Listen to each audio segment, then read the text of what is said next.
فلسطین کے تمام ایریے پر برطانیہ کا کنٹرول ہو گیا کہ فلسطینی سرزمین پر مستقبل میں ایک یہودی ریاست کو قائم کیا جائے گا، اور اسی سال غزہ کی پٹی مصر کا حصہ بن گئی۔ الفتح اور حماس کے بیچ خونی جھڑپیں ہوئیں۔ اسرائیل کے لیے حماس کی یہی سرنگیں، جنہیں غزہ میٹرو کہا جاتا ہے، درد سر بنی ہوئی ہیں۔ پہلی جنگ عظیم میں خلافت عثمانیہ نے جرمنی کا ساتھ دیا تھا، اور الائیڈ فورسز جب یہ جنگ جیت گئیں تو جنگ کے خاتمے کے بعد یہ تمام علاقہ جو مڈل ایسٹ کہلاتا ہے آج کل، وہ برطانیہ کے زیر تسلط چلا گیا۔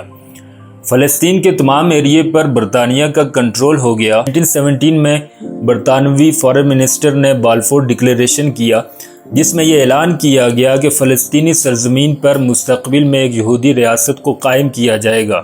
اس کے بعد برطانیہ نے پوری دنیا سے یہودیوں کو وہاں پر منظم ہونے کے لیے مدد دی۔ غزہ کی پٹی 1917 تک خلافت عثمانیہ کا حصہ رہی۔ پہلے جنگ عظیم کے بعد یہ علاقہ برطانیہ کے زیر کنٹرول چلا گیا۔ 1948 میں اسرائیل کا قیام عمل میں لایا گیا تو پورے فلسطین میں عربوں اور یہودیوں کے بیچ ایک بڑی جنگ چھڑ گئی۔ اس جنگ کے دوران ہزاروں فلسطینی مہاجرین کو غزہ کی پٹی کی طرف دھکیل دیا گیا، اور اسی سال غزہ کی پٹی مصر کا حصہ بن گئی۔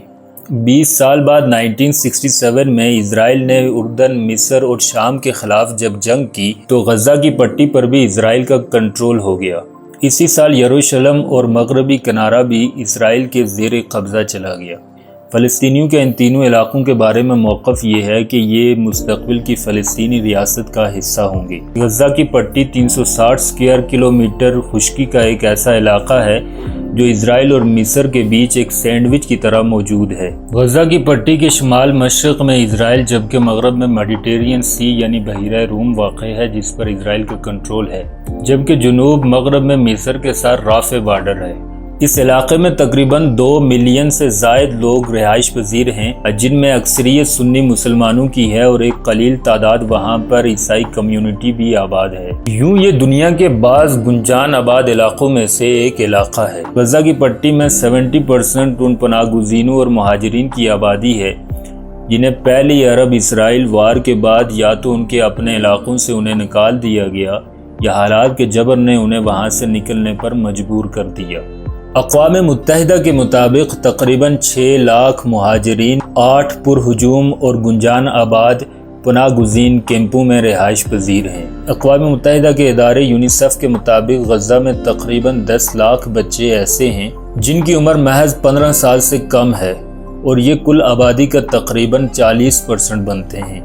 غزہ دنیا کے ان چند علاقوں میں سے ایک علاقہ ہے کہ جہاں پر انتہائی شدید غربت اور بے روزگاری ہے۔ 80% آبادی شدید غربت اور کسمہ پرسی میں زندگی بسر کر رہی ہے۔ 90% آبادی پینے کے صاف پانی کی شدید قلت سے دوچار ہے، اور اسے اشیاء خورد و نوش کی کمی اور طبی سہولیات سے محرومی کا بھی سامنا ہے۔ 1987 اور 1993 میں غزہ کی پٹی میں فلسطینیوں کا اسرائیل کے خلاف انتفاضہ یا بغاوت سامنے آئی، اور یہ مزاحمت غزہ اور مغربی کنارے میں بھی پھیل گئی۔ اس کے نتیجے میں فلسطینی ریاست کا مطالبہ فلسطینین اتھارٹی کی صورت میں سامنے آیا۔